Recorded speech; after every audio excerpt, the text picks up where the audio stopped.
What's going on, everyone? Welcome back to the channel. It's been a minute since I've been here talking about some wrestling. It's kind of hard right now to fit time to record videos into work and stuff. I'm thinking about maybe doing a video once a week here on the wrestling channel on a Sunday. I recap the biggest news through the week, talk about everything, give my thoughts on things, as well as making sort of videos like this for the big news. Now, the big news is currently 6 days old. It's been a minute. 6 days. 29. Yep, 6 days old. This news came out 6 days ago, but I've just been busy and not been at the flat to be able to make this video. But I'm here today to talk about WWE ID. Now, for those who missed the news, WWE have recently announced a new. How have they described it? Let me get their exact quotes for it. In a tweet, WWE said WWE has launched WWE ID, a first-of-its-kind developmental program designed to provide up-and-coming independent wrestlers a pathway to a potential career in WWE, with a larger press release released on WWE.com, which says the following. WWE today announced the launch of a first-of-its-kind developmental program designed to provide up-and-coming independent wrestlers a pathway to a potential career in WWE. The program will be called WWE ID, short for WWE Independent Development.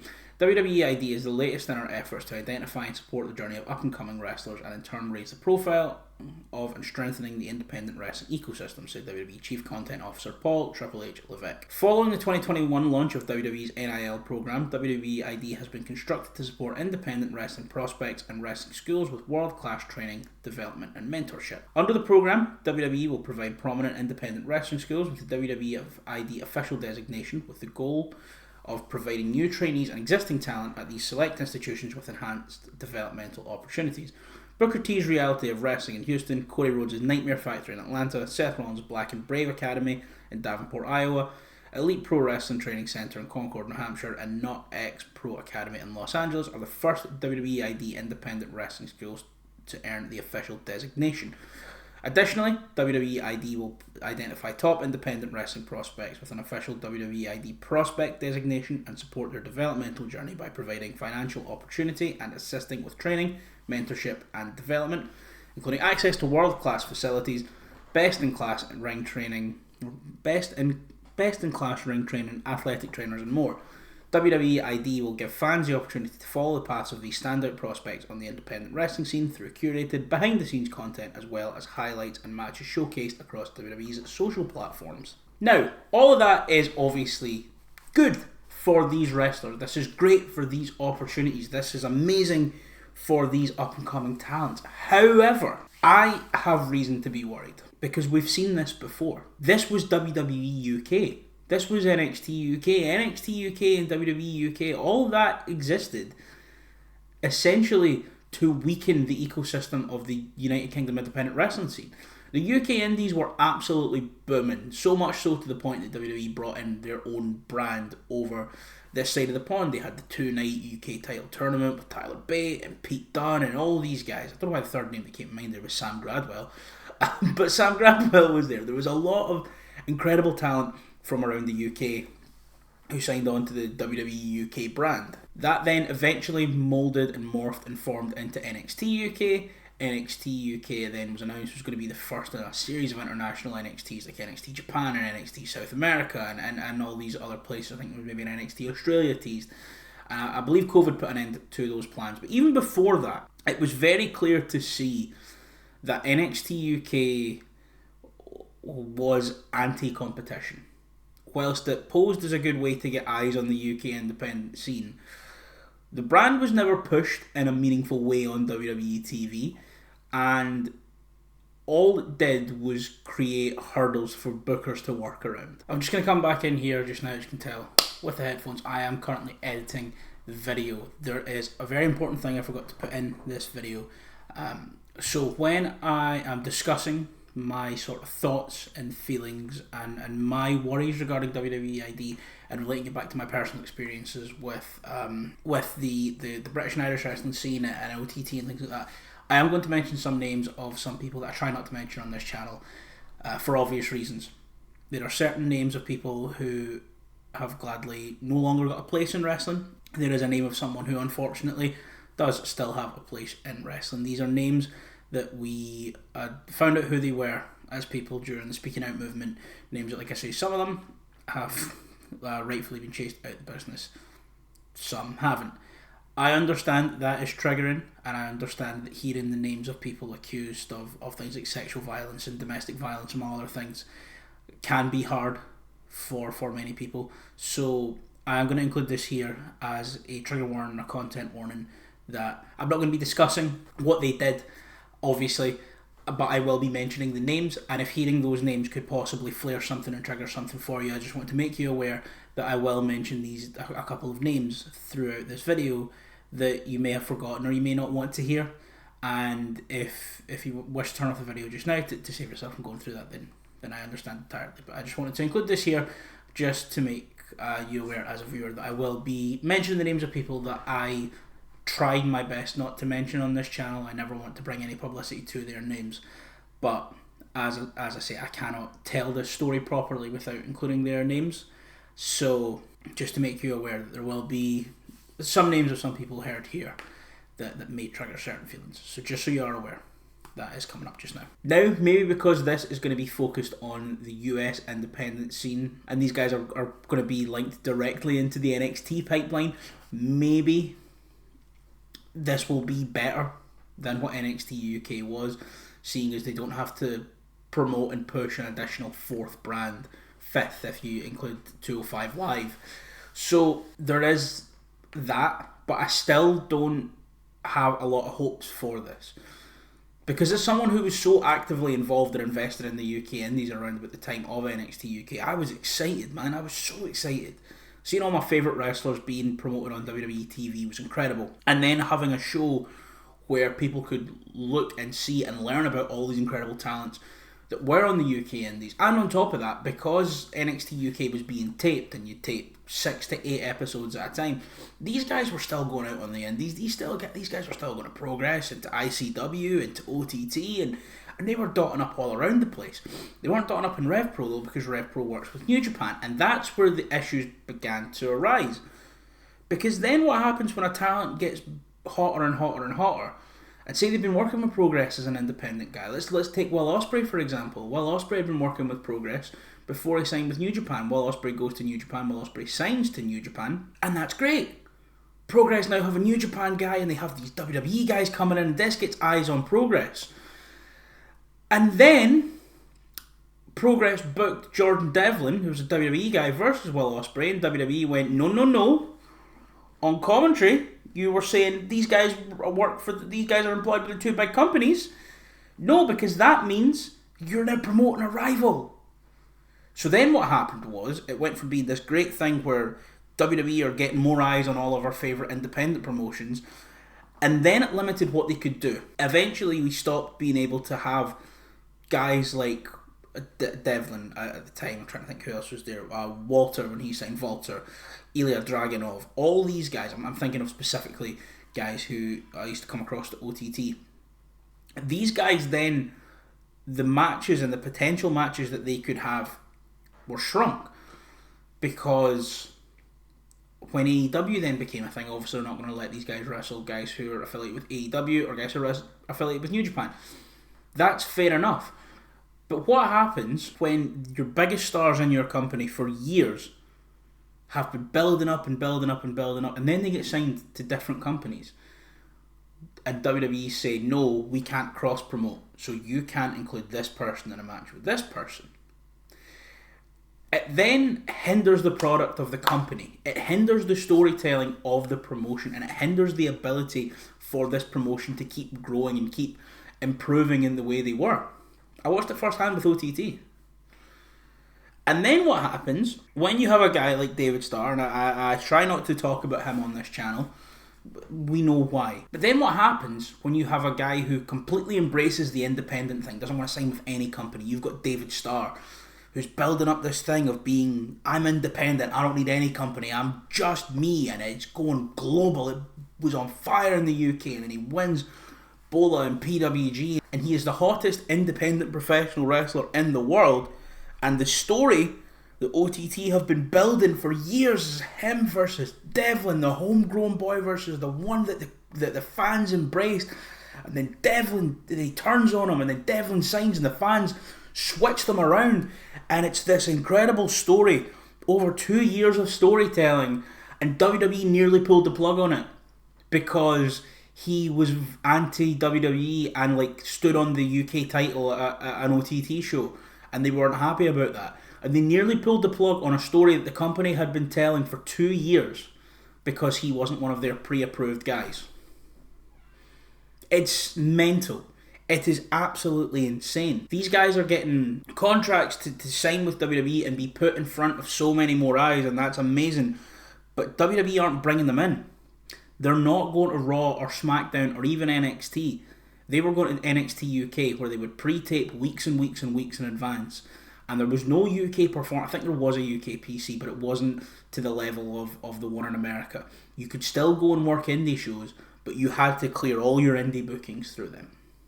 And then eventually it became you could only work for certain indie companies. And then eventually it became you can't, like, there was rumours that they weren't letting certain people lose on indies because they had plans to do something with them soon. And instead of it being an opportunity for the scene to grow and thrive and prosper, all it did was have WWE put their foot on the neck of a flourishing independent scene and basically tell them, you can do this, you can't do this.